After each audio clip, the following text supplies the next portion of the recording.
Hello good morning students, કેમ છો? Yes, બધા જ નિયમિત અભ્યાસ કરી રહ્યા હશો. યસ, પ્રેક્ટિસ પણ કરી રહ્યા હશો. યસ, આજનું લેક્ચર સ્ટાર્ટ કરતા પહેલા જે મારી કમ્પ્લેન છે એ યસ, તમારામાંથી મોટાભાગના લોકો મને હોમવર્ક મોકલાવી રહ્યા નથી. તો યસ, મહેરબાની કરીને જે હોમવર્ક આપવામાં આવે છે એ હોમવર્ક કરીને મારા વોટ્સઅપ નંબર પર સબમિટ કરાવો. આગળ પણ મેં તમને કીધું છે, મેથ્સ એ ગણવાનો સબ્જેક્ટ છે, વાંચવાનો સબ્જેક્ટ નથી. તો યસ, એનામાં દાખલાની પ્રેક્ટિસ કરવી ખૂબ જ જરૂરી છે. તો યસ, એટલીસ્ટ જેટલું હોમવર્ક આપવામાં આવે છે એટલું હોમવર્ક તમે પ્લીઝ સબમિટ કરાવો. યસ, હોમવર્ક કરવામાં પણ મેં તમને કીધું છે.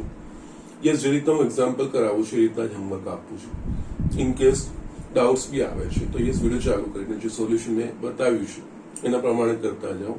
100% તમને દાખલા આવડશે. છતાંય જો નથી ફાવતા તો યસ, મને ઇન્ફોર્મ કરો. Yes, I will surely explain that thing. Okay, yes, આ રીતે ફોલો કરશો તો 100% તમે ફાયદામાં રહેશો. યસ, તમારું ગણિત પાકું પણ થશે. Okay, so please do that thing. Okay, now હવે આપણે આ ચેપ્ટર પર આવીએ. 8મું ચેપ્ટર જે આપણે દ્વિપદી પ્રમેય ભણી રહ્યા છીએ. આપણે સ્વાધ્યાય 8.1 યસ 13મા સુધી અમુક તમે હોમવર્કમાં આપ્યા, અમુક મેં કરાવડાયા છે. 13 સુધીના દાખલા આપણે ફિનિશ કર્યા છે. એક 14મો દાખલો બાકી છે, આપણે જોઈ લઈએ. સારો દાખલો છે અને થોડો સમજવાનો. સરળ તો છે જ, અઘરા કોઈ જ નથી.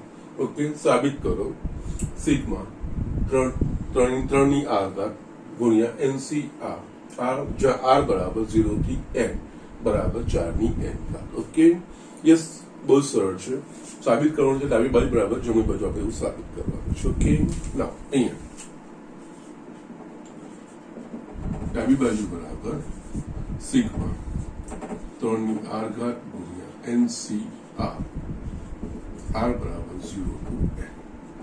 ઓકે, સિગ્મા એટલે કે અહીંયા r નું મૂલ્ય 0 થી ક્રમમાં વધારતા જવાનું. 0 પ્રથમ પદ માટે r બરાબર 0 મૂકવાનું, પ્લસ પછી આ સિગ્માનો સંકેત સરવાળો, પ્લસ r બરાબર આ પદનું મૂકવાનું, એ એનું બીજું પદ, ત્રીજું પદ, એ રીતે યસ, r ની વેલ્યુ 0 થી n સુધી 0 1 2 3 એ રીતે લઈને એ મૂલ્યો અહીંયા મૂકતા જઈને બધા પદોનો સરવાળો કરો એ વસ્તુ થશે. ઓકે, અહીંયા છે ને આને સાદું સ્વરૂપ આપતા પહેલા હું આ પદોની અદલાબદલી કરું છું. ઓકે, કારણ કે આ NCR આવું આપણા દ્વિપદી વિસ્તરણમાં દ્વિપદી સહગુણકો કહેવાય છે, જે પહેલા આવે છે. એટલે અહીંયા સિગ્મા આની જગ્યાએ આ રીતે NCR ગુણ્યા 3 ની r. યસ, ગુણાકાર છે, ક્રમમાં વાંધો નહીં આવશે.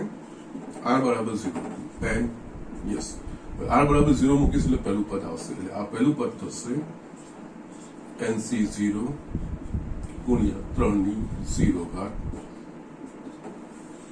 પ્લસ બીજું પદમાં r બરાબર 1 એટલે આ દશામાં r બરાબર 1 એટલે કે NC1 ગુણ્યા 3 ની 1 ઘાત. યસ, એ જ રીતે r બરાબર 2 માટે NC2 ગુણ્યા 3 ની 2 ઘાત. યસ, હજુ અમુક પદો લખી દઉં છું. NC3 r બરાબર 3 માટે 3 ની 3 ઘાત. એ રીતે એનું nમું પદ r બરાબર n એ થશે NCn ગુણ્યા 3 ની n ઘાત. ઓકે, હવે આપણે જોઈએ તો અહીંયા 3 ની 0 ઘાત એટલે કે 1 થઈ ગયું. એટલે આ થશે NC0 પ્લસ અહીંયા NC1 ગુણ્યા 3 ની 1 ઘાત પ્લસ NC2 ગુણ્યા 3 ની 2 ઘાત, NC3 ગુણ્યા 3 ની 3 ઘાત plus dash dash dash NCn ગુણ્યા 3 ની n ઘાત. ઓકે, આ વસ્તુ જોઈને તમને કોઈ વિસ્તરણ ધ્યાન આવે છે તો યસ, આ પ્રકારનું જે વિસ્તરણ છે યસ, અહીંયા NC0 NC1 NC2 NC પ્રમાણે NCn છે. અહીંયા યસ, અહીંયા 3 ની 0 ઘાત 3 ની 1 ઘાત 3 ની 2 ઘાત 3 ની 1 ઘાત 3 ઘાત. યસ, આવું વિસ્તરણ કંઈક આપણે જોયું છે. તો હા, આવું આપણે એ 1 પ્લસ x ની n ઘાત 1 પ્લસ x ની n ઘાતનું વિસ્તરણ NC0 plus NC1 into x plus NC2 into x square plus NC3 into x ઘન dash dash dash NCn into x ની n ઘાત. અહીંયા ફક્ત ખાલી ફરક એટલો જ છે, x ની જગ્યાએ 3 છે, બીજું કંઈ જ નથી. એટલે આ બીજું કંઈ જ નથી 1 + x ની n ઘાત જ્યાં x બરાબર 3 લઈએ એ પ્રકારનું આ વિસ્તરણ કહેવાય. એટલે અહીંયા આપણે આની જગ્યાએ આ રીતે લખી શકીએ 1 + p ની n ઘાત, કારણ કે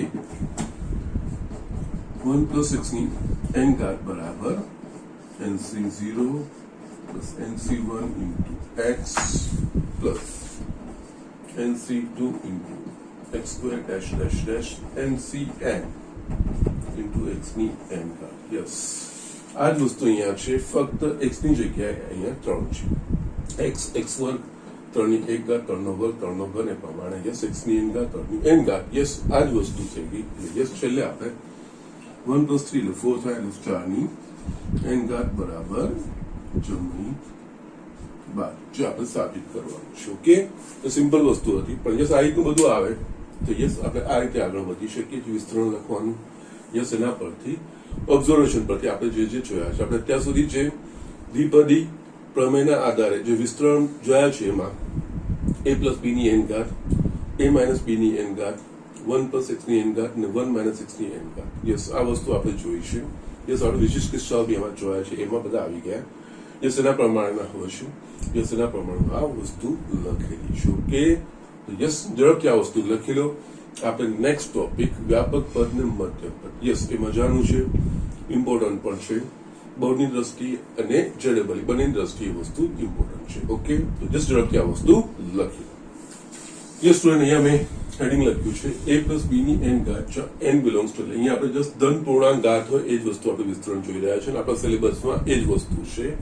ના વિસ્તરણમાં વ્યાપક પદ અને મધ્યમ પદ. ઓકે, આ વસ્તુ, આ બે વસ્તુ જોવાની છે. ત્રીજું બી આમાં એક જોવાની છે. 3 વસ્તુ આમાં જોવાની છે: વ્યાપક પદ, મધ્યમ પદ અને ત્રીજું આપણે સ્વતંત્ર પદ અથવા તો અચળ પદ. એ રીતનું જોવાનું છે. જસ્ટ 1 બાય 1 આપણે જોતા જઈશું. અને ત્રણેયમાં જે મેઇન વસ્તુ છે વ્યાપક પદ, એ વસ્તુનું આપણે ધ્યાન રાખવાનું છે. ઓકે, એના પરથી બધી વસ્તુ આવશે. વ્યાપક પદ શું છે હું તમને બતાવું છું. ઓકે, જે રીતે જસ્ટ વ્યાપક પદ જોવું હોય ને તો આપણા પાસે આપણે શ્રેણીનું ચેપ્ટર ભણી ચૂક્યા છે. એમાં nમું પદ વ્યાપક પદ કહેતા હતા. ઓકે, સમાંતર શ્રેણી અને સમગુણોત્તર શ્રેણી બંનેમાં આપણે જોતું જાય. યસ, એના પ્રમાણે આના વિસ્તરણમાં બી વ્યાપક પદ ગમે તે નંબરનું પદ. યસ, એ કીધું હોય સીધું એ જ વસ્તુ. આખું વિસ્તરણ ના પૂછે, કોઈ ચોક્કસ પદ, ચોક્કસ નંબરનું પદ કયું છે એવું પૂછે, ત્યારે આ વસ્તુ આપણે ઉપયોગમાં લઈ શકીએ છીએ. ઓકે, એટલે યસ, અહીંયા હું પહેલું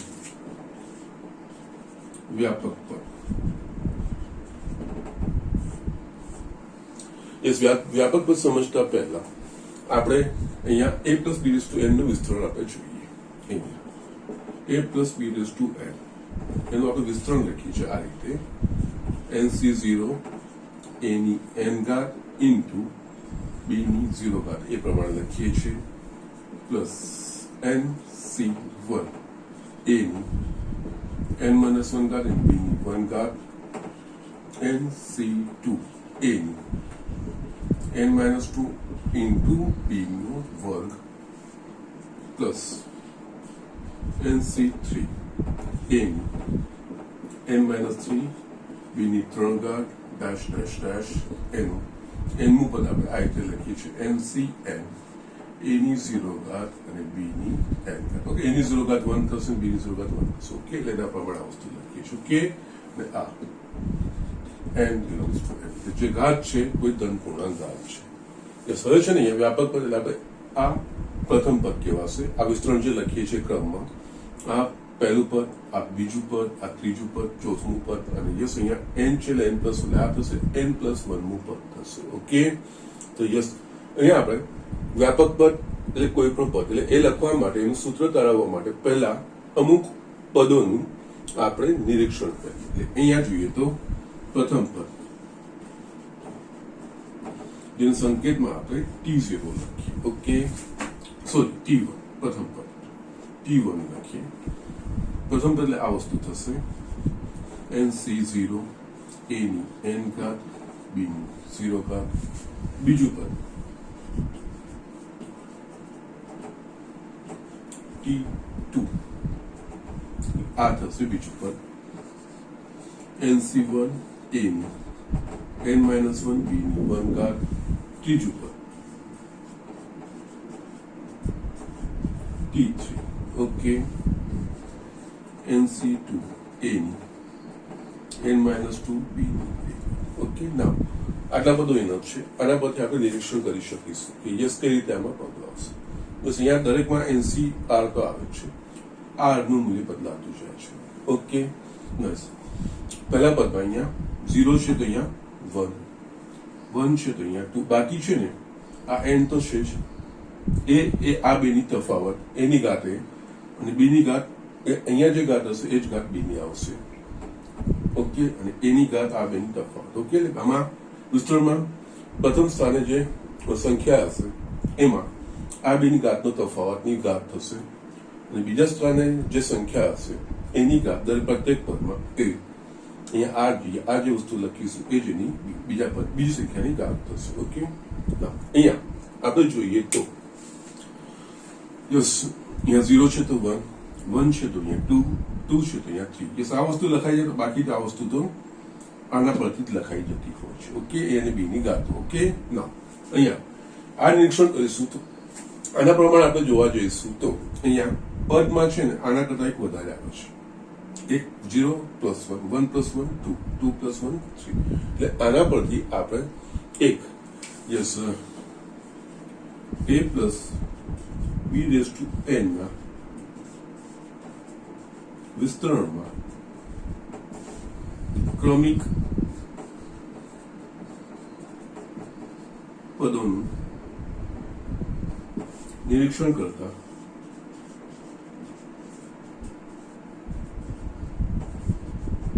આપણે કહી શકીએ આના કરતા એક વધારે છે કે r + 1 નું પદ બરાબર tr + 1. યસ આના કરતા એક વધારે લઈએ r + 1 છે આ થશે NCR a ની n-r ઘાત b ની r. યસ તમારે કમ્પેરિઝન કરવી હોય પહેલું પદ શોધવું હશે તો યસ અહીંયા t1 થવું જોઈએ આપણે શું મૂકવું પડે r બરાબર 0 મૂકેલા t1 થાય એટલે r બરાબર 0 અહીંયા 0 મૂકશો r બરાબર NC0 a ની n ઘાત b ની 0 ઘાત. યસ બીજું પદ શોધવું હશે તો યસ અહીંયા r ની જગ્યાએ 1 લેવું પડશે કારણ કે ત્યારે t2 થશે ને અહીંયા એટલે r બરાબર 1 એટલે r બરાબર 1 એ અહીંયા મૂકી દેવાનું એટલે અહીંયા NC1 a ની n-1 b ની 1 ઘાત. યસ એ રીતે કોઈ પણ પદ હશે તમે આ રીતે વ્યાપક રીતે કરી શકશો. ઓકે યસ અહીંયા વ્યાપક પદ બાદ tr લખવાની જગ્યાએ tr પ્લસ લખવાનું r + 1 લખવાનું કારણ શું? કારણ કે આનું જે સ્વરૂપ છે ને જમણી બાજુનું સરળ બને છે. જો અહીંયા આની જગ્યાએ એક માઇનસ અહીંયા લખું તો NCn-r-1 થાય પછી a આ બંનેનો તફાવત અને b. યસ એ થોડું કોમ્પ્લિકેટેડ બની જાય છે એટલે અહીંયા r + 1 અને જે r + 1 નું પદ છે એને આ વિસ્તરણનું વ્યાપક પદ એ રીતે આપણે કહેવામાં આવે છે. ઓકે યસ અને એમાં tr + 1 એ રીતે યાદ રાખવાનું અને કોઈ ચોક્કસ પદ શોધવું હશે તો આપણે એને tr + 1 ના સ્વરૂપમાં ગોઠવવું પડશે. હું તમને બતાવું છું આનો ઉપયોગ કેવી રીતે થાય છે. ઓકે એટલે અહીંયા છે આપણે લખી શકીએ a + b⁴n ના વિસ્તરણમાં r + 1 માં પદને તેનું વ્યાપક પદ કહેવામાં આવે છે. ઓકે એટલે જસ આ તમારે યાદ રાખવાનું છે. અગેન પાછું લખું છું tr + 1 બરાબર NCR a⁻n-r b⁴ આનું વ્યાપક પદ યસ આ તમારે યાદ રાખવાનું છે. યસ આમાં શું છે જમણી બાજુ સરળ થઈ જાય છે NCR ઇન્ટુ પછી તો એની એટલે કે આ બેની તફાવત એની ઘાત એટલે કે જે પ્રથમ સ્થાને સંખ્યા હોય એની ઘાત ઇન્ટુ b ની ઘાત એ જે છે એ જ વસ્તુ ત્યાં આવશે r + 1. યસ આનો ઉપયોગ કેવી રીતે થાય છે એ વસ્તુ તમને બતાવું છું. કોઈ ચોક્કસ પદ તમને કીધું હોય કે તમને પાંચમું પદ કીધું હોય ઓકે કોઈ વિસ્તરણનું તો તમારે T5 શોધવું પડે તો T5 શોધવા માટે વાપરવાનું આ છે તો T5 ને પહેલા આ સ્વરૂપમાં ગોઠવવાનું એટલે કે T4 + 1 એ રીતે એટલે r બરાબર 4 પછી જમણી બાજુ r બરાબર 4 લઈ લેવાનું એનું પાંચમું પદ. આ થોડું ધ્યાન રાખવાનું છે. બસ હું તમને એક દાખલો બતાવું છું એટલે તમને વધારે સારી રીતે સમજ પડશે. દાખલા તરીકે x plus 2y rays two 8 ના વિસ્તરણમાં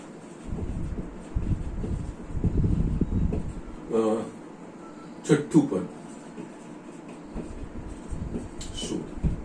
બસ અહીંયા આપણને આખું વિસ્તરણ નથી કીધું, ફક્ત આનું જે વિસ્તરણ લખ્યું છે એમાં છઠ્ઠું પદ કયું હશે એ વસ્તુ, એ ત્યારે આપણે વ્યાપક પદનો કોન્સેપ્ટનો ઉપયોગ કરવાનો. ઓકે, તો યસ અહીંયા x plus 2y rays two 8 ના વિસ્તરણમાં આપણે છઠ્ઠું પદ શોધવાની છે, એ વસ્તુની વાત કરવાની છે. તો યસ એના માટે અહીંયા પહેલા આનું વ્યાપક પદ લખવાનું.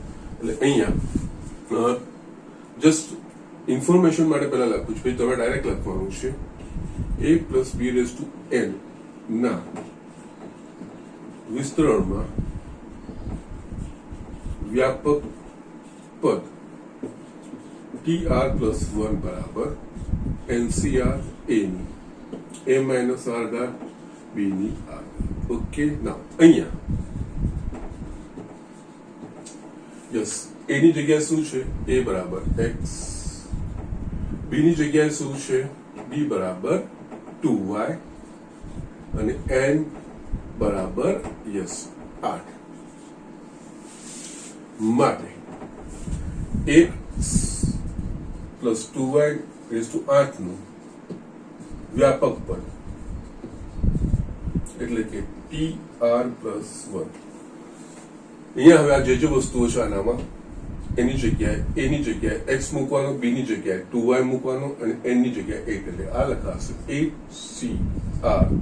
એની જગ્યાએ x, આ બેનો તફાવત 8 માઇનસ r અને અહીંયા b ની જગ્યાએ 2y ની r ઘાત. જેટલું બને એટલું આપણે સરળીકરણ કરવાનું. 8cr x ની 8 માઇનસ r અહીંયા આપણે 2 ની r ઘાત ઇન્ટુ y ની r ઘાત લખાશે. યસ, આ જે હતું એ a plus b raise to n ના વિસ્તરણનું વ્યાપક પદ છે. એ જ રીતે x પ્લસ 2y ની 8 ઘાતનું વ્યાપક પદ આપણે આ રીતે થશે. ઓકે, a ની જગ્યાએ x, b ની જગ્યાએ 2y મૂકવાનું, n ની જગ્યાએ 8, એ રીતે થઈ ગયું. હવે આપણને છઠ્ઠું પદ શોધવાનું કીધું છે. માટે છઠ્ઠું પદ એટલે આપણે t6 શોધવાનું છે. પણ આપણા પાસે જે વ્યાપક સ્વરૂપ છે ને એ r+1 ના સ્વરૂપમાં છે. યસ, સીધું આવું નથી. તો t6 ને આપણે આના પ્રમાણે ગોઠવવાનું. આના પ્રમાણે ગોઠવીશું તો આની જગ્યાએ આપણે t5+1 એવું લખી શકીએ. એટલે કે આનો અર્થ આ સમીકરણમાં આપણે r બરાબર 5 લઈને આ વસ્તુ લખવાની, એટલે છઠ્ઠું પદ થઈ જશે. અહીંયા 8c5 x ની 8 માઇનસ 5 2 ની 5 ઘાત અને y ની 5 ઘાત. ઓકે, યસ, હવે સાદું સ્વરૂપ આપતું જવાનું. 8c5 એટલે કે 8, યસ, આ 8c3 થાય, એનો ઉપયોગ કરવાનો. ncr બરાબર ncn માઇનસ r. જ્યારે r નું મૂલ્ય n/2 કરતા મોટું હોય ત્યારે ncr બરાબર ncn માઇનસ r નું વાપરવું, જે સરળ થઈ જાય. અહીંયા x નું ઘન 2 ની 5 ઘાત એટલે થશે 32, y ની 5 ઘાત. આનું મૂલ્ય એટલે કે 8 ગુણ્યા 7 ગુણ્યા 6 છેદમાં 3 ફેક્ટોરિયલ x ઘન 32, આ બધાનો ગુણાકાર છે. ઓકે, આ 6 કટ થઈ ગયા, 56 ગુણ્યા 32. ઓકે,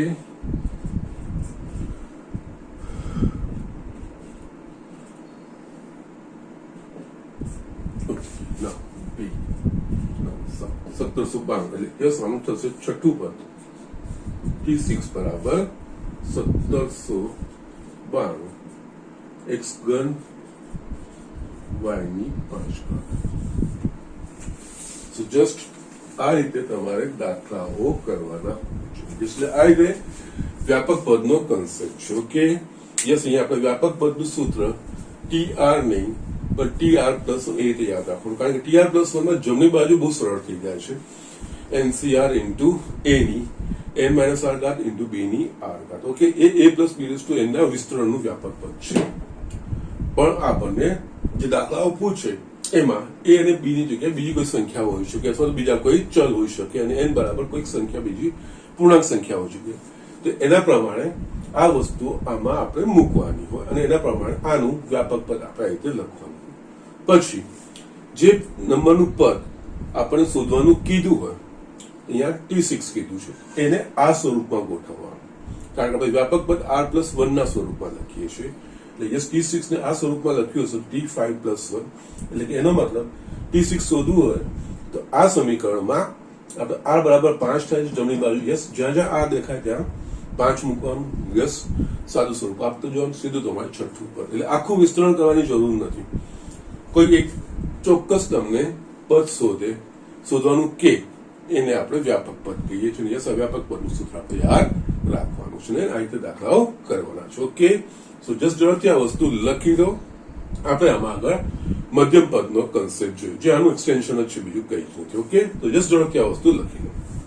યસ સ્ટુડન્ટ, આપણે મધ્યમ પદ વિશે વાત કરીએ. ઓકે, અહીંયા મધ્યમ પદ.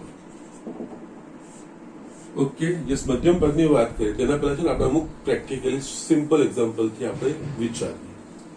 અહીંયા દાખલા તરીકે અહીંયા a+b ની 4 ઘાત.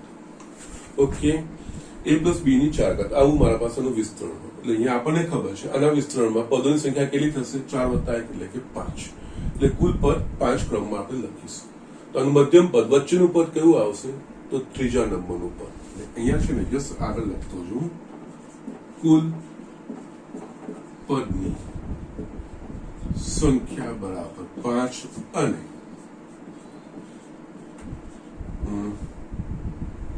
મધ્યમ પદ એ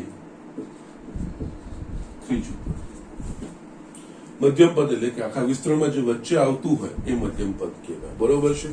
કારણ કે યસ 4 છે કુલ 5, એટલે 1 2 3 4 5. 3 ની જમણી બાજુ 2 પદો અને 3 ની ડાબી બાજુ 2 પદો. એટલે યસ, મધ્યમ પદ એ ત્રીજા નંબરનું પદ એ મધ્યમ પદ કહેવાશે. યસ, આપણે બીજું એક એક્ઝામ્પલ લઈએ. આમાં a+b ની યસ અહીંયા 6 ઘાત. તો અહીંયા યસ કુલ પદની સંખ્યા 6 + 1 7 થશે. આ કિસ્સામાં મધ્યમ પદ કેવું થશે? તો કે ચોથા નંબરનું. ઓકે, 1 2 3 4 5 6 7. યસ, ચોથા પદની જમણી બાજુ 3 પદ અને ડાબી બાજુ 3 પદ. એટલે ચોથું પદ એકદમ વચ્ચેનું પદ મધ્યમ પદ કહેવાશે. ઓકે, એટલે યસ અહીંયા મધ્યમ પદ ચોથું પદ. ઓકે, ના આના પરથી આપણે જોઈશું, એટલે કે જે અહીંયા છે ને ઘાતો મેં યુગ્મ લીધી છે. ઓકે, 4 6 8 10 12 યુગ્મ ઘાત. ઓકે, એટલે આ રીતનું થશે. આ કિસ્સામાં જો તમે વિચારશો ને, યસ અહીંયા જે મધ્યમ પદની વાત કરીએ છીએ ને એ જે ઘાત છે 4/2 + 1 ત્રીજું પદ. આ કિસ્સામાં 6/2 + 1 3 + 1 4. એટલે યસ, આના પરથી આપણે યસ વ્યાપક, આપણે તો યસ ચોક્કસ લેવાનું નથી, આપણે વ્યાપક રીતે લખવાનું છે. યસ, ઘાત કઈ હશે આપણને ખબર નહીં, તો જે વિસ્તરણમાં આપશે એના પરથી જ ખબર પડશે કે ઘાત છે કે. એટલે અહીંયા આપણે જસ્ટ એક વસ્તુ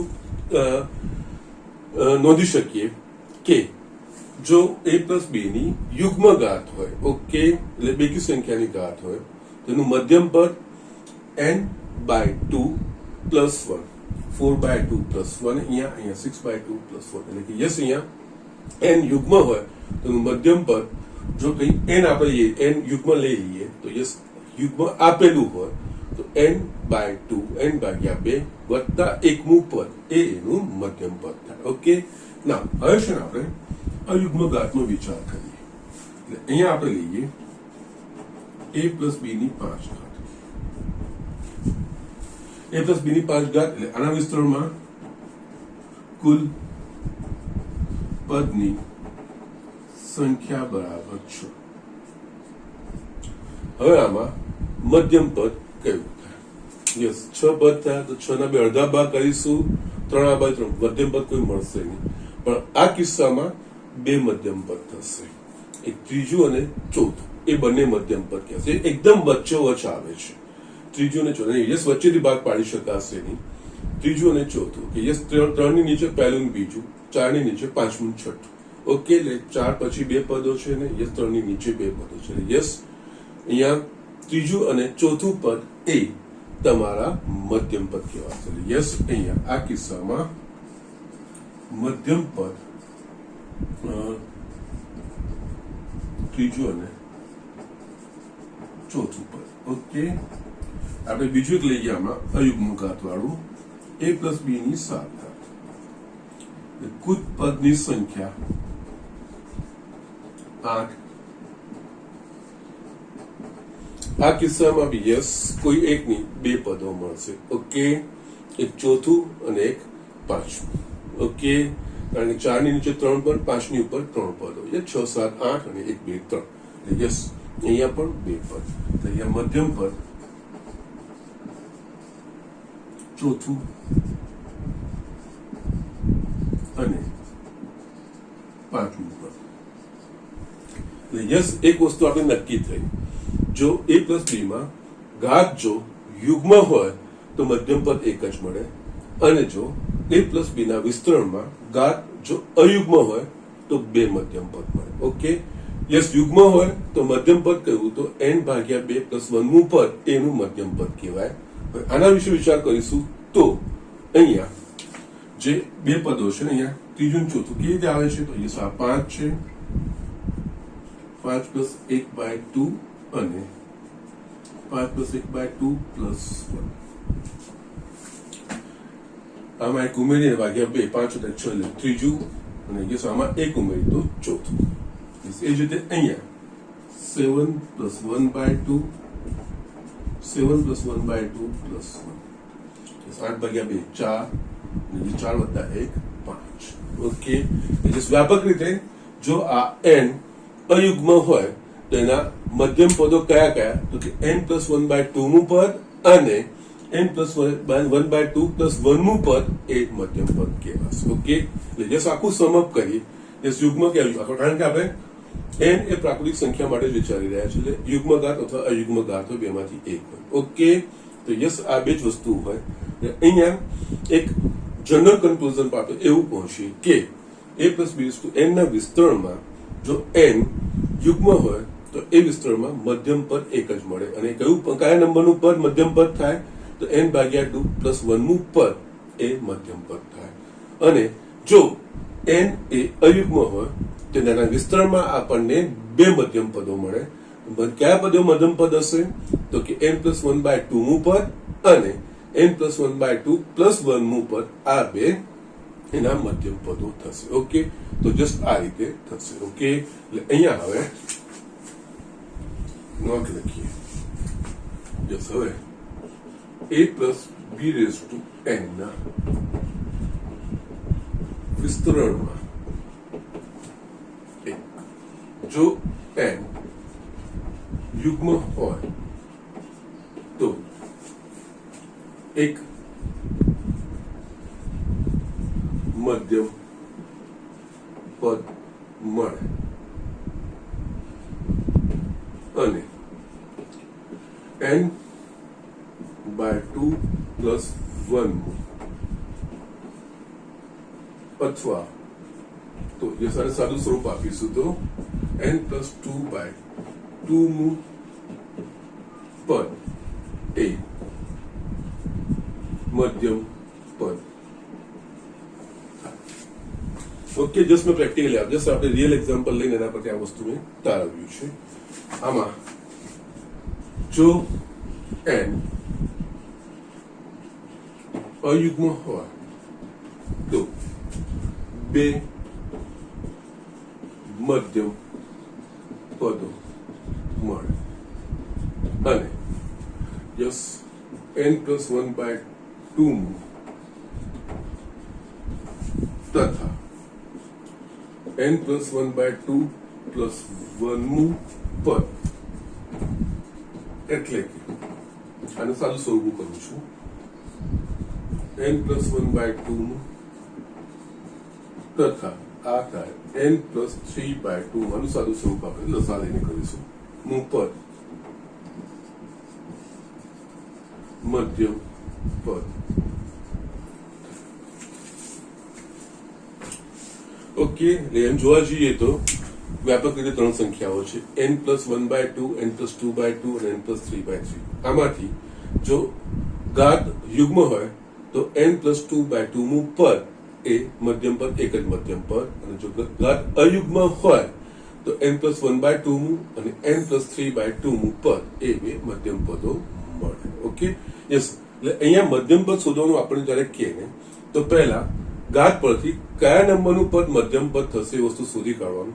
પછી જે આપણે વ્યાપક પદનું સૂત્ર છે ને એ વ્યાપક પદનું સૂત્રનો ઉપયોગ કરીને એ નંબરનું પદ શોધવાનું એ વસ્તુ. વ્યાપક પદમાં શું હતું કે વ્યાપક પદનું આપણે સમીકરણ લખીએ, વિસ્તરણ છે ચોક્કસ કોઈ પદ છે સીધું એમાં મૂકીને શોધી કાઢે. જ્યારે આમાં વ્યાપક પદનું સૂત્ર જ વાપરવાનું છે, પણ એ વાપરતા પહેલા a+b ની જે ઘાત છે યુગ્મ છે કે અયુગ્મ છે એના પ્રમાણે કયા નંબરનું પદ અથવા તો કયા નંબરના પદો, કારણ કે યુગ્મ હશે તો એક જ મધ્યમ પદ અને અયુગ્મ હશે તો બે મધ્યમ પદો. યસ, કયા નંબરના પદ અથવા તો પદો એ મધ્યમ પદો થશે એ આપણે પહેલા શોધવું પડશે. આ રીતે આ શોધ્યા પછી વ્યાપક પદનું સૂત્રનો ઉપયોગ કરીને આપણે એમાંથી એ નંબરનું પદ એ મધ્યમ પદ શોધવાનું આવે. ઓકે, એકચ્યુઅલી વ્યાપક પદનું એક્સટેન્શન જ છે, બીજું કઈ જ નથી, પણ આમાં એક એડિશનલ આ વસ્તુ કરવી પડે. ઓકે, તો યસ ઝડપથી વસ્તુ લખી લો. એક હું ઉદાહરણ બી તમને બતાવી દઉં છું સાથે સાથે, એટલે તમે યસ આ વસ્તુનું વધારે સારી રીતે ખ્યાલ આવે. યસ સ્ટુડન્ટ, અહીંયા હું મધ્યમ પદના યસ ઉદાહરણ લઉં છું. દાખલા તરીકે x+2y ની 8 ના વિસ્તરણમાં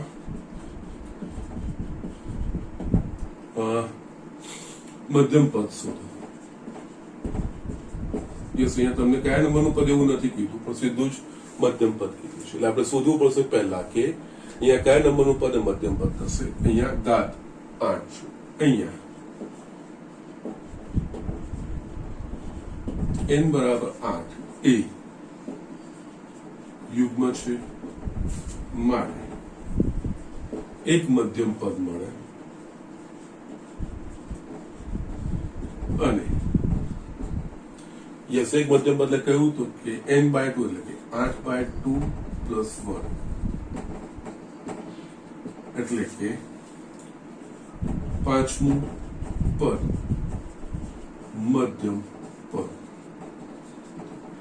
આના વિસ્તરણમાં જે પાંચમું પદ હશે એનું મધ્યમ પદ આવશે. યસ, અહીંયા પાંચમું પદ શોધવા માટે વ્યાપક પદ. ઓકે, હવે x+2y ની 2y8 ના નું વ્યાપક પદ t r+1 NCR. અહીંયા n બરાબર શું છે 8 એટલે કે યસ 8 CR. યસ, આમાં પ્રથમ પદ હોય એમાં x આ બેની ઘાતનો તફાવત ઇન્ટુ બીજું પદ 2y આ જે હોય એની ઘાત. ઓકે, સાદું સ્વરૂપ આપતું જવાનું 8CR x ની 8 - r 2 ની r ઘાત y ની r ઘાત. આનું વ્યાપક પદ આવી ગયું. યસ, આના પરથી આપણે યસ પાંચમું પદ મધ્યમ એટલે પાંચમું શોધવાનું. એટલે માટે મધ્યમ પદ કયા નંબરનું પદ મધ્યમ પદ છે પાંચમું એટલે કે T5 ને TR+1 ના સ્વરૂપમાં આના પ્રમાણે લખવું હશે તો યસ T4+1 લખાશે. આનો અર્થ વ્યાપક પદમાં આપણે r = 4 લઈને આ લખવાનું છે. આ થશે 8C4 x ની 8 - 4 2 ની 4 r = 4 બધું લઈ લીધું છે y ની 4. ઓકે, યસ, હવે આપણે વિસ્તરણ કરવાનું છે 8C4 એટલે કે આનું 4 પદ સુધી વિસ્તરણ 8 × 7 × 6 × 5 / 4 ફેક્ટર એટલે કે 4 × 3 × 2 × 1 × x ની 4 ઘાત 2 ની 4 ઘાત એટલે 16 × y ની 4 ઘાત. ઓકે, યસ, હવે આપણે જેટલું બને એટલું આપણે સાદું સ્વરૂપ આપીએ. ઓકે, 4 દૂની 8. ઓકે, અહીંયા 3 દૂની 6. ઓકે, ના અહીંયા 16 સત્તાની 112 એટલે કે 112 અને 5 દૂની 10. 0 x ની 4 ઘાત y ની 4 ઘાત. ઓકે, આ મધ્યમ પદ થશે. ઓકે, એટલે યસ મધ્યમ પદ શોધવા માટે આપણે સૂત્ર તો વ્યાપક પદનું જ વાપરવાનું છે, પણ યસ એ વાપરતા પહેલા ઘાત પરથી આપણે નક્કી કરવાનું થશે કે કયા નંબરનું પદ એ મધ્યમ પદ થશે. પછી એના પ્રમાણે વ્યાપક પદ પરથી એ નંબરનું પદ શોધીશું આપણે મધ્યમ પદ કહીશું કે એ રીતે શોધવાનું. આ ઓકે, યસ આ રીતે હું તમને અયુગ્મ ઘાત જે સમય 8 ની જગ્યાએ 9 લઉં છું અને આપણે એનું મધ્યમ પદ શોધીએ. ઓકે, અહીંયા બીજું યસ તમને બંને વસ્તુનો ખ્યાલ આવી જાય. અહીંયા x plus 2y rays two 9 ના વિસ્તરણમાં મધ્યમ પદ શોધો. યસ ઘાત પ્રમાણે મધ્યમ પદ 1 છે કે 2 છે એ નક્કી થતું હશે. અહીંયા ઘાત 9 છે, અયુગ્મ છે, એટલે એના વિસ્તરણમાં 2 મધ્યમ પદો. ઓકે, અહીંયા n બરાબર 9 એ અયુગ્મ હોવાથી 2 મધ્યમ પદો મળે. ઓકે, તથા કયા કયા પદો મધ્યમ પદો થશે? તો યસ n+1/2 તથા એટલે કે અહીંયા n બરાબર 9 છે એટલે યસ 9 1+1/2 અને 9+1/2 +1 મું પદ એટલે કે આ થશે 5મું અને 6થું પદ મધ્યમ પદ. યસ આ નક્કી કરી દેવાના કયા કયા પદો મધ્યમ. પછી વ્યાપક પદનું આનું વ્યાપક પદ. યસ હવે x + 2y raised to n ના વિસ્તરણનું વ્યાપક પદ એટલે કે PR+1 NCR. અહીંયા n બરાબર શું છે? 9. એટલે અહીંયા 9CR a ની 9 - r ઘાત. અહીંયા a બરાબર x છે એટલે x ની 9 - r ઘાત ઇન્ટુ b ની r ઘાત. અહીંયા b બરાબર 2y છે એટલે 2y ની r ઘાત 9CR x ની 9 - r 2 ની r ઘાત y ની r ઘાત. આ વસ્તુ થઈ ગયું. યસ હવે કયું 5મું ને 6થું? આના પછી 5મું ને 6થું પદ શોધવાનું. ઓકે, યસ અહીંયા મારે T5 એટલે કે યસ r+1 ના સ્વરૂપમાં લખવાનું. એટલે અહીંયા લખાય T4+1. સૂત્ર આ જ વાપરવાનું. આમાં જમણી બાજુ જ્યાં જ્યાં r દેખાય ત્યાં 4 મૂકવાના. એટલે કે યસ 9C4 x ની 9 - 4 2 ની 4 ઘાત અહીંયા y ની 4 ઘાત. ઓકે, એટલે યસ અહીંયા હું સાદું સ્વરૂપ નથી આપતો, મૂલ્ય તમે શોધી શકશો. 9C4 x ની 5 ઘાત આ 16 થઈ જશે અને યસ આ y ની 4 ઘાત. ઓકે, યસ આ તમે કરી શકો છો. 9C4 નું કોઈ મૂલ્ય હશે 9 નું 4 પદ સુધી વિસ્તરણ ભાગ્યા 4 ફેક્ટોરિયલ એ પ્રમાણે લખીને તમે વસ્તુ કરી શકો છો. અહીંયા જસ્ટ મારે તમને આઈડિયા બતાવવાનો છે કે યસ કઈ રીતે હોવું જોઈએ. અને બીજું મધ્યમ પદ છે T6. એટલે T6 યસ પહેલે r+1 ના સ્વરૂપમાં એટલે લખાશે T5+1. યસ હવે આ જ સૂત્ર વાપરવાનું. જમણી બાજુ જ્યાં જ્યાં r દેખાય ત્યાં 5, કારણ કે r+1 5+1 છે. એટલે અહીંયા 9C5 x ની 9 - 5 ઘાત અહીંયા 2 ની 5 ઘાત y ની 5 ઘાત 9C5 x ની 4 ઘાત આ 32 y ની 5 ઘાત. ઓકે, યસ તમે આ સાદું સ્વરૂપ આપીને શોધી શકો છો. યસ તમારો જવાબ આવી શકે છે.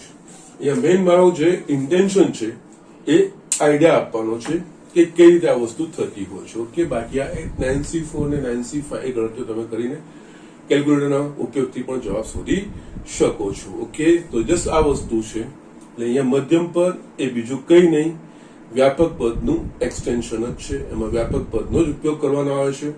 જ્યારે વ્યાપક પદમાં શું હોય છે, આપણે સીધું કહી દે કે કોઈ ચોક્કસ આપણને વિસ્તરણ કીધું હોય, એ વિસ્તરણમાં કોઈ ચોક્કસ નંબરનું પદ એવું આપણને સીધું કહી દે. ઓકે, જ્યારે મધ્યમ પદમાં આપણે પહેલા નક્કી કરવાનું થશે કે ઘાત પરથી કે કયા નંબરનું પદ મધ્યમ પદ થશે, અને એ યુગ્મ અને અયુગ્મ ઘાત થશે. જો યુગ્મ ઘાત હશે તો એક જ પદ, દેટ ઇઝ n/2 + 1 નું પદ. પછી વ્યાપક પદના સૂત્ર પરથી એ પદ શોધીશું, એનું મધ્યમ પદ. અને એ જ રીતે અયુગ્મ હોય તો બે મધ્યમ પદો, n+1/2 મું અને n+1/2 + 1 મું પદ, અથવા તો n+1/2 અને n+3/2 એ બે પદો એના મધ્યમ પદો થાય. એટલે કયા નંબરના પદો મધ્યમ પદો થાય એ શોધીને પછી વ્યાપક પદનો ઉપયોગ કરીને આપણે એ નંબરના પદો શોધવાના, એના મધ્યમ પદો કહેવાય. ઓકે, સો આ વસ્તુ કહેવાય. ઓકે, આ બે સિવાય એક ત્રીજી વસ્તુ જે સ્વતંત્ર પદ અથવા તો અચળ પદ. યસ, આ દરેક પછી આના પર આધારિત બધા દાખલા આપણે ભેગા લઈશું. ઓકે, તો યસ, ઝડપથી આ વસ્તુ લખી લો. આમાં એક ત્રીજો કન્સેપ્ટ છે, એ આપણે જોઈએ. યસ સ્ટુડન્ટ, અહીંયા આપણે છેલ્લું આમાં ત્રીજું છે, સ્વતંત્ર પદ અથવા અચળ. યસ, બધામાં કન્સેપ્ટ આપણે જે વ્યાપક પદ છે એનો જ ઉપયોગ કરવાનો આવશે. પહેલા આપણે સમજીશું કે સ્વતંત્ર પદ અથવા તો અચળ પદ કોને કહેવાય. તો યસ, અહીંયા a + b⁴n વિસ્તરણમાં ચલથી સ્વતંત્ર, એટલે કે જે પદમાં ચલ ન આવતું હોય તેવા પદને સ્વતંત્ર પદ અથવા અચળ પદ કહેવામાં આવે છે. આપણે જે સમય એક્ઝામ્પલ જોયું, x + 2y એની 8 ઘાત 9 ઘાત. યસ, એમાં દરેક પદમાં ચલ x અને y આવતા હતા. યસ, અહીંયા આપણે અમુક વિસ્તરણો એવા હશે કે યસ આમાં ચલ હશે, પણ કોઈ એક અમુક પદો એમાં એવા બનતા હશે કે જેમાં એ ચલો આવતો જ ના હોય, ચલનો લોપ થઈ જતો હોય. ઓકે, તો એવા પદને સ્વતંત્ર પદ કહેવામાં આવે છે. યસ, આ વસ્તુ હું દ્રષ્ટાંતથી બતાવીશ ને તો તમને બહુ સારી રીતે ખબર પડશે. ઓકે, આખો કન્સેપ્ટ એના પરથી તમને સમજાશે. યસ, અહીંયા એક્ઝામ્પલ લો. દાખલા તરીકે x + 1/x⁸ ના વિસ્તરણમાં સ્વતંત્ર પદ અથવા અચળ પદ શું? યસ, અહીંયા આપણે જોઈશું તો અહીંયા a અને b, દરેક પદમાં a અને b x અને 1/x આવશે. તો આપણે આમાંથી એવું પદ શોધવાનું છે કે જેમાં x ના આવતો સ્વતંત્ર. કેવી રીતે હું તમને બતાવું. એ શોધવા માટે પહેલા આનું વ્યાપક પદ લખવાનું. એટલે અહીંયા x + 1/x⁸ ના વિસ્તરણનું વ્યાપક પદ જમણી બાજુ લઈ લઉં છું, એટલે સરસ લખાશે tr+1. અહીંયા NCR, n બરાબર શું છે અહીંયા 8, એટલે યસ અહીંયા 8CR. a ની 8 - r ઘાત, a બરાબર અહીંયા શું છે x, યસ x ની 8 - r ઘાત ગુણ્યા b ની r ઘાત. અહીંયા b બરાબર શું છે 1/x, એટલે કે યસ અહીંયા 1/x ની r ઘાત. યસ, અહીંયા સાદું સ્વરૂપ આપતું જવાનું છે 8CR. x ની 8 - r ગુણ્યા 1 ની r ઘાત એક જ હશે છેદમાં x ની r ઘાત. યસ, આ બંનેના આધાર સમાન છે. x ની r ઘાતને ઉપર લઈ જશે, x ની - r ઘાત થશે, એટલે અહીંયા લખાશે 8CR x ની 8 માઇનસ 2r ઘાત આ વ્યાપક પદ થયું. બરોબર છે. યસ વ્યાપક પદ આવી ગયું. હવે અહીંયા ચલથી સ્વતંત્ર, યસ હવે ચલથી સ્વતંત્ર એટલે એવું પદ શોધવાનું છે કે જેમાં x ના આવવો, ચલ ના આવવો જોઈએ. ચલ ક્યારે નહીં આવશે કે જયારે આની ઘાત 0, x ની 0 ઘાત 1 એટલે ચલ નીકળી જાય. એટલે અહીંયા 8 માઇનસ 2r બરાબર 0 થાય ત્યારે. એટલે અહીંયા સમીકરણ સ્વતંત્ર પદ માટે સમીકરણ 1 માં 8 માઇનસ 2r બરાબર 0, કારણ કે યસ અહીંયા x ની 0 ઘાત થઈ જશે એટલે યસ x ની 1 ઘાત x વાળું પદ નીકળી જશે, સ્વતંત્ર પદ મળશે. આના પરથી આપણે r શોધી શકીએ. અહીંયા 2r બરાબર 8, r બરાબર 4. આનો અર્થ શું થશે? r બરાબર 4 આપણે આમાં મૂકીશું ત્યારે એમાં x નો લોગ થઈ જશે અને એમાં જે મળશે એ x થી સ્વતંત્ર પદ અથવા તો અચળ પદ. ઓકે, એટલે અહીંયા r બરાબર 4 સમીકરણ 1 માં મૂકતા એટલે આ થશે t 4 plus 1 is equals to r બરાબર 4. એટલે અહીંયા 8c4 into yes 8 minus 2r બરાબર 0 લીધું છે એટલે yes x ની 0 ઘાત yes 8c4 એટલે 8 ગુણ્યા 7 ગુણ્યા 6 ગુણ્યા 5 છેદમાં 4 ગુણ્યા 3 ગુણ્યા 2 ગુણ્યા 1 x ની 0 ઘાત 1. અહીંયા 4 દૂની 8 3 દૂની 6 is equals to 70. એટલે આ વિસ્તરણમાં જે 70 છે એ અચળ પદ કે જેમાં x વાળું પદ નહીં આવશે. ઓકે, તો યસ આ બીજું કઈ જ નથી. આ ત્રણ જે કન્સેપ્ટ આપણે ભણ્યા ત્રણ વસ્તુ વ્યાપક પદ પર જ આધારિત છે.